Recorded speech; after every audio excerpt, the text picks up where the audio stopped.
The parent-teacher meeting was a hubbub of noise. The second I pushed open the door, I caught sight of my husband Nolan's face, as cold as ice, standing beside Riley, who was dressed in a provocative style, and a little boy with the exact same features as Nolan. The parents around immediately broke into a commotion, with whispers rising one after another, "So Fiona's the real wife. How shameless of Riley to swagger in front of the legal spouse." I crossed my arms and let out a cold laugh, pointing at the mother and son as I pressed Nolan. "What on earth is your relationship with them?" Right after that, the little boy threw himself straight into Nolan's arms, and a childish cry of "Daddy" instantly left the entire classroom dead silent. Every pair of eyes was fixed firmly on the four of us. Yet Nolan showed not a single trace of guilt. Instead, he frowned and snapped at me, saying I'd gone too far and forcing me to apologize to the kid and Riley. Riley planted her hands on her hips, sneering triumphantly as she mocked me for being nothing but Nolan's lackey.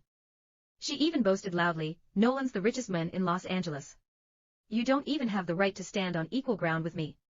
Even the little boy imitated her, waving his tiny fists and yelling at me, "You bad woman. Apologize right now." Before his small fist could even touch me, I lifted my hand and slapped him hard, so hard that he staggered in a half-circle before regaining his balance. Riley screamed and lunged at me, ready to fight me tooth and nail, but I gave her a cold glance and retorted, "The richest man. Have you all forgotten that Nolan used to be nothing but my chauffeur?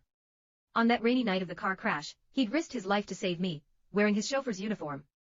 It was out of gratitude for that act that my parents agreed to let this penniless man marry into our wealthy family. Without my family, he wouldn't even have the right to step foot in this classroom."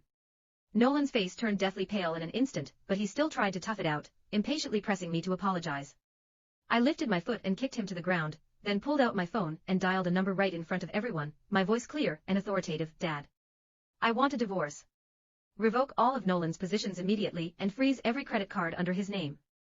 Watching him and Riley stare at me in stunned silence, I let out a cold laugh and added, "Today, I'll let all of you see who's the one truly in charge. Kick the cheater out, uphold justice." So satisfying.